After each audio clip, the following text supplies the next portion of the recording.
My name is Jenny Boytz. I use she, her pronouns, and I am Indy Pride's 2022 board president. I'm excited to share with you all some lessons learned and reflections from the year behind us, and a bit about what we're excited for going forward in 2023. We knew that returning to in-person events this year would be a challenge, but with a brand new slate of board of directors, with COVID-19 continuing to rage on, and with a real commitment to centering racial equity as an organization, we learned more in the last year than I think we thought imaginable. And so I'm excited to share 3 of those lessons with you all today. The first one is the importance of asking forgiveness. Indy Pride is almost an entirely volunteer-led organization. And in 2022, we welcomed a brand new slate of volunteer board of directors comprised of the most gender and racially diverse group of community leaders that Indy Pride had ever seen. We also hired a brand new full-time executive director in Shelly Snyder. And early on in the year, we got together and we're so excited to brainstorm new ideas and new ways of engaging and empowering the LGBTQ community across this city and across the state. We also knew the importance and value of looking backwards, to thank those that came before us, and to also acknowledge the ways in which this organization has contributed and potentially caused harm across this LGBTQ community. And so through community conversations over coffee and wine, and sometimes in the moment, we listened. We acknowledged where the harm was caused. We asked for forgiveness, and we committed to doing better going forward. We did that in 2022. We will continue to do that in 2023. We ask that you all continue to keep us accountable. The second lesson we learned is that joy is an act of resistance. This was a really difficult year. We saw anti-LGBTQ rhetoric really ramp up, targeted violence against the queer community across this country, and even anti-trans legislation move through the State House here in Indiana. We want to thank those partners that were there every day protecting the rights of our trans friends and family. Thank you, and shout out to the ACLU, to Gender Nexus, to IYG, Trans Solutions, Shelly's Voice, and so many more community partners who organized and coordinated to make sure that we were informed and that we were organizing in a way that really continued to elevate the voices of our trans friends and family. We knew after that battle that we had a real responsibility as an organization to create inclusive and joyful spaces to celebrate our unique community. And so as such, in the months of May and June, we celebrated in 22 events. We welcomed 3 new events to our lineup to really celebrate and honor the identities within our Latinx and BIPOC LGBTQ communities. We will continue to do that in 2023 going forward. We welcomed over 50,000 people to the parade on Mass Ave, and almost 30,000 people at our festival in Military Park. We know that this hateful rhetoric will not stop in 2023, and we are committed to providing safe and inclusive spaces for everyone in the city and across this state. We will continue to provide training, assess safety plans, provide tangible tools for our queer welcoming spaces, for all of our volunteers and for all of our staff. And as we did in 2022, we will remind folks in 2023 that joy is an act of resistance. The third lesson we learned was that people come first, that community matters, that we cannot do this work in isolation. So thank you to those community partners that were open to conversations and new ways of working.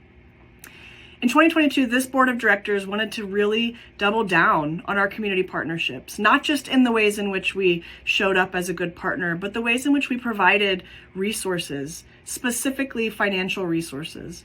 And so this year we donated almost $100,000 to community organizations on the front lines, providing essential resources, programs, services to the LGBTQ community in this city. You can find those organizations on social media, and stay tuned for the ways in which you can apply and access those funds in 2023. Being the 2022 board president has been one of the greatest gifts. Whether you are taking the stage, leading a transformative organization, speaking in front of the State House legislature, feeding our neighbors, or dancing in the rain at Military Park, you have amazed me. This community continues to amaze me. This is beyond anything my 6-year-old queer self could have imagined, and I am so grateful to have been able to do this alongside so many important and inspiring community leaders.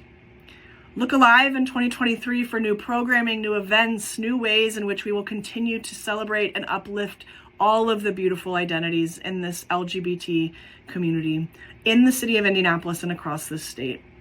We are just getting started. We are so excited to have you along for the journey. Happy New Year.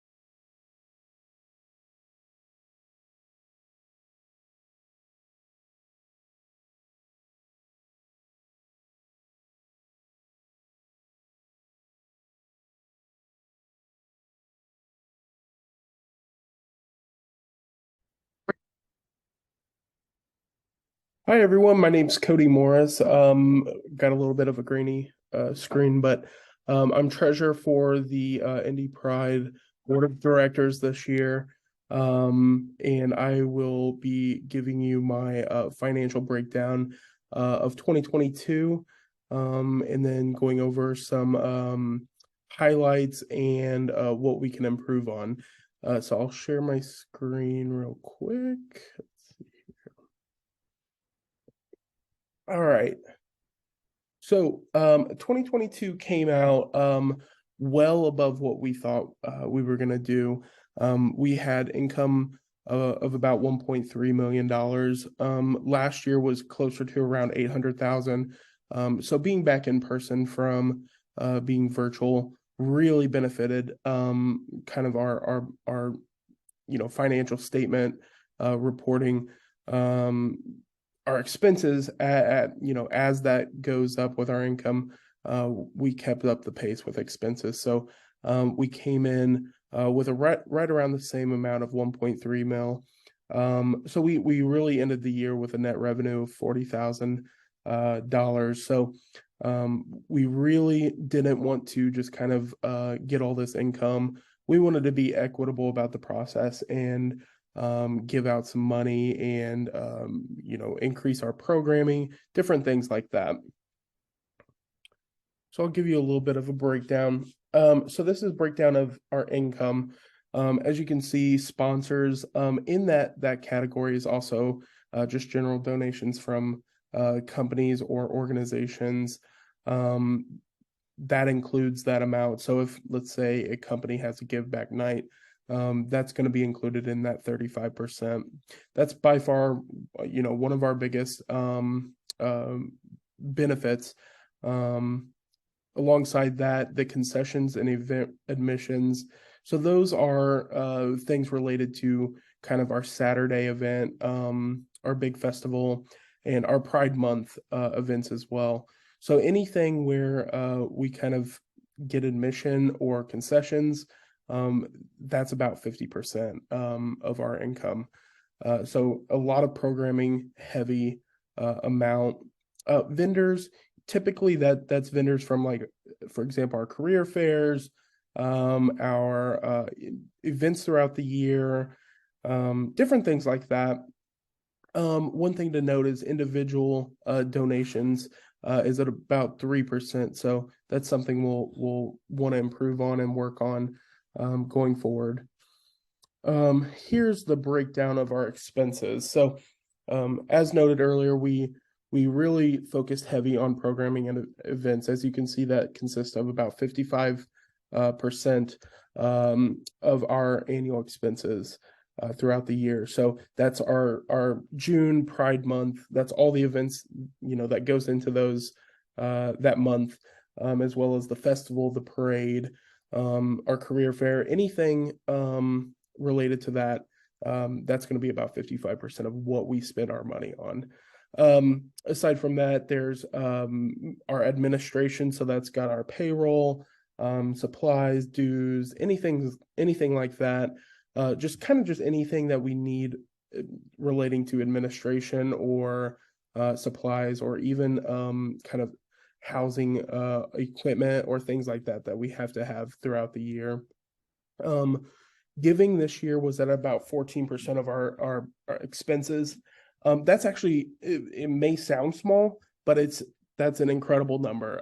So we broke records this year on how much we've given. to other organizations and to individuals through our scholarships and other programs. So that's an incredible number and a huge feat from looking at previous years. Marketing is coming in at about 11%, and supplies, which is kind of our swag that we give out every year, and various other supplies that we need. So that's very tiny portion of it, but very, very programming and events heavy. I mean, that's what we do. So it's as expected at about 55%. Let's see here. So one thing I wanted to note, in looking at our financial statement and what we're going to file on our Form 990 this year, I mean, it's been a year focused on equity. We are putting in the work to give to organizations that support our cause and support the community as much as possible. That's very good in comparison to previous years. Like I said, it's been one of our most giving years since I think 2008. I don't think we've ever given this much money out to other, community organizations or individuals. So it's definitely been a great year to where we can help others where we can. One thing that we can always improve on is our individual donations. So as you can see from our breakdown of income, that was standing at about 3%. So you can help directly by going to indypride.org and donating. That'll help us improve that number, and we're going to focus on improving that and trying not to focus solely on our events and our sponsorships.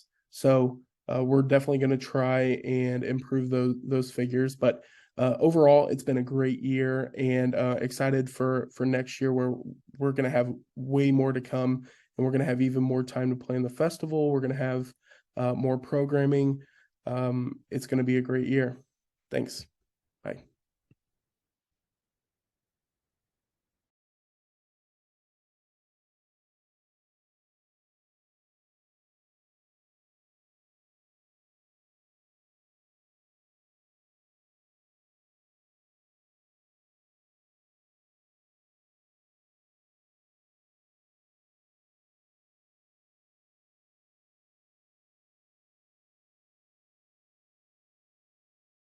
Hola a todos. Hello, everybody. My name is Jose Castillo Jimenez, and I was honored to serve as your 2022 VP of Community for Indy Pride.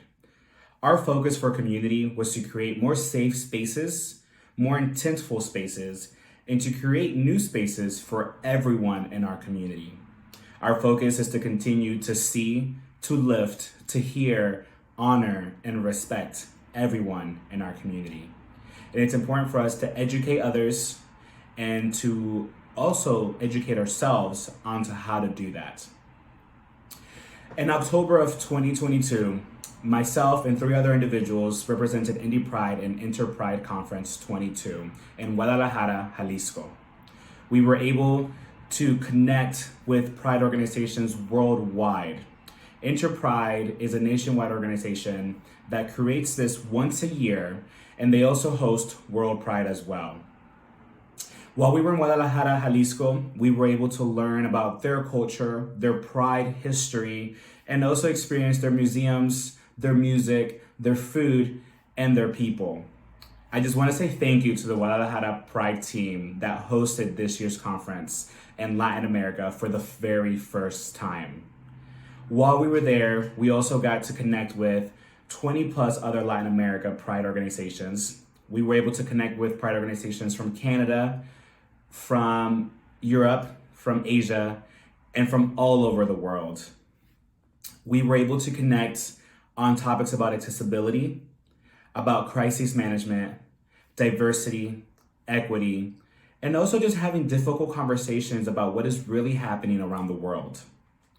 One of the main things that we connected on and that we thought that it was very important to bring back was accessibility. So we were able to go to different sessions and learn about how we can bring this back to our city and how we can make every Pride event that we have accessible to all.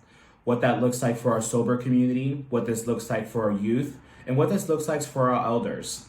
And we're super excited to bring this in 2023. Also able to connect with the teams from India, Ukraine, and Norway about crisis management. We know that their cities and their countries have been under attack, and they have had to protect their community in the spaces they have so that they can continue to be their authentic selves in a safe way. Here at Indy Pride, we understand in the world that we live in, we know that we have to continue to create safe spaces, and the way that we're going to do that is by continuing to go to conferences like this one.